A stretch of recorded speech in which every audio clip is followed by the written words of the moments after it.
Hey everyone, welcome to Liberal Breakdown. Today we're diving into a pretty critical topic, how Russian President Vladimir Putin might have used Donald Trump's presidency to his advantage. But before we start, let's watch what Elon Musk has to say. Balancing the books. Elon, what the hell are you doing?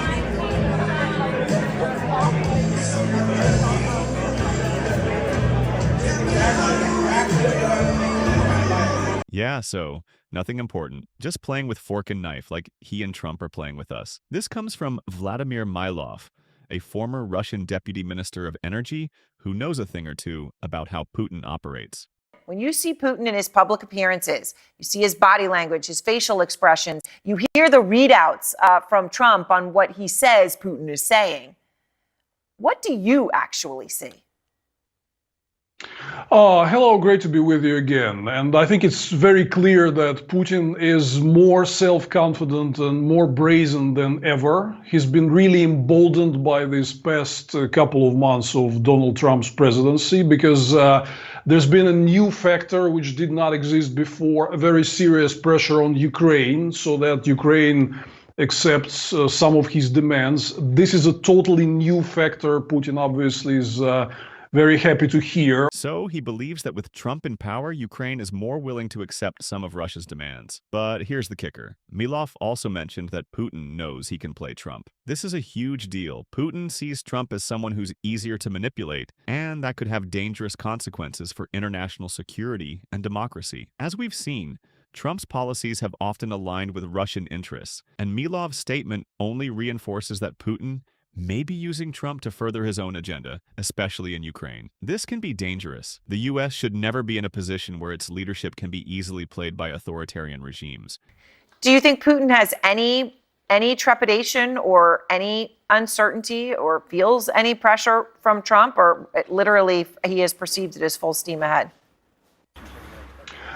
Putin is a very, very experienced guy. He's been in power in a very difficult quarter of a century. He saw this permanent rotation of American and Western leaders.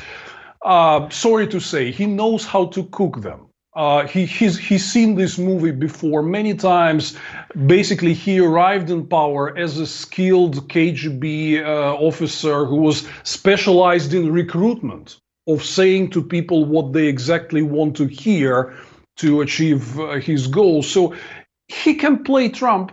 I'm pretty sure that he's extremely confident and that this is exactly what he is doing right now. Milov has been outspoken about the ways Putin has strategically used Trump's presidency to further Russian interests. And when you look at it, it's clear that during Trump's time in office, Putin saw an opportunity to weaken U.S. influence, sow divisions in the West, and potentially even enhance Russia's global standing. Milov argues that Trump's dismissals of Russian interference, the constant undermining of NATO, and his rhetoric in favor of America first all played right into Putin's hands. As a liberal, I'm deeply concerned about what this kind of approach means for democracy and international security. Putin thrives in environments where democracy is under attack, and Trump's presidency seemed to provide him with a front-row seat to weaken those democratic structures, both here in the U.S. and across Europe. Milov points out that Putin wasn't just sitting back and watching from afar. While Trump downplayed the Russian election interference and questioned American intelligence agencies, Putin saw a chance to manipulate the situation for his own benefit. And it wasn't just words. Putin's regime benefited from tangible shifts. The Russian stock market saw gains, the ruble appreciated, and there were serious hopes for sanctions being lifted. What's even more troubling is that these actions didn't just help Putin in the short term, they've set a dangerous precedent for future leaders who may look to exploit democratic weaknesses. Putin isn't just playing the game, he's reshaping the rules to benefit autocracies worldwide. Now, let's be clear, I'm not suggesting there was a direct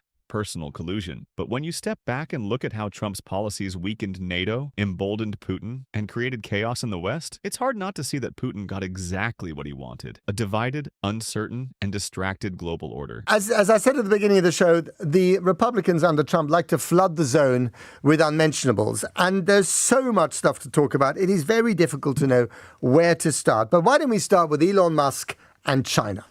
So much to talk, but always one of them making it to the screen. Musk or Trump?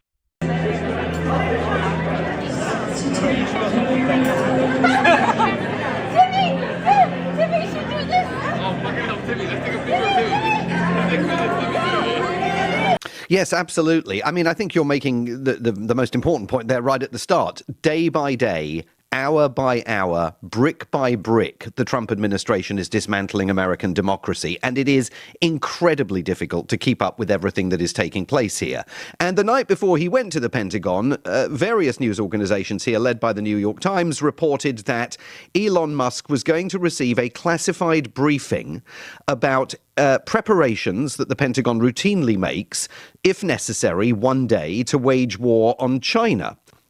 The Pentagon hastily changed the plan for Mr. Musk's meeting, and instead of any kind of access to classified or declassified material, the meeting was downgraded to a straightforward chit-chat with Pete Hegseth, the Secretary of Defense. Certainly. Let's delve into the recent incident involving Elon Musk's visit to the Pentagon, which has raised significant concerns regarding transparency, potential conflicts of interest, and the influence of private interests on national security. Elon Musk, the billionaire CEO of SpaceX and Tesla, recently held an unprecedented 80-minute meeting with Defense Secretary Pete Hegseth at the Pentagon. Reports suggest that Musk demanded the prosecution of individuals who allegedly leaked false information about his visit. While the meeting was officially described as a discussion on innovation and efficiencies within defense operations, the mere involvement of a private citizen with extensive business interests in China raises immediate red flags. Musk's companies, SpaceX and Tesla, have significant business dealings in China, a nation with which we have complex and often contentious relations. This connection alone should have precluded Musk from accessing sensitive military information pertaining to potential conflicts with China. However, reports indicated that Musk was briefed on war plans concerning China, a claim that was later refuted by both the Pentagon and the White House. President Trump dismissed these reports as completely untrue, stating that China would not even be mentioned during Musk's visit. This incident has sparked bipartisan concern. Senator Kirsten Gillibrand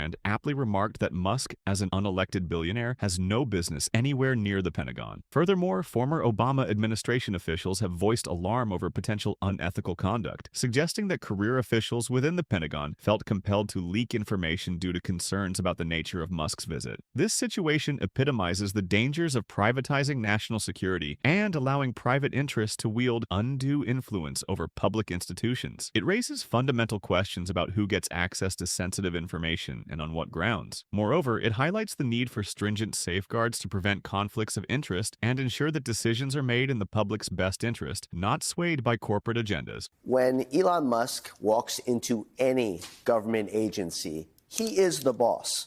He's treated like the boss, he's feted like the boss, and he has provided any information that the boss would get. This guy is running the show.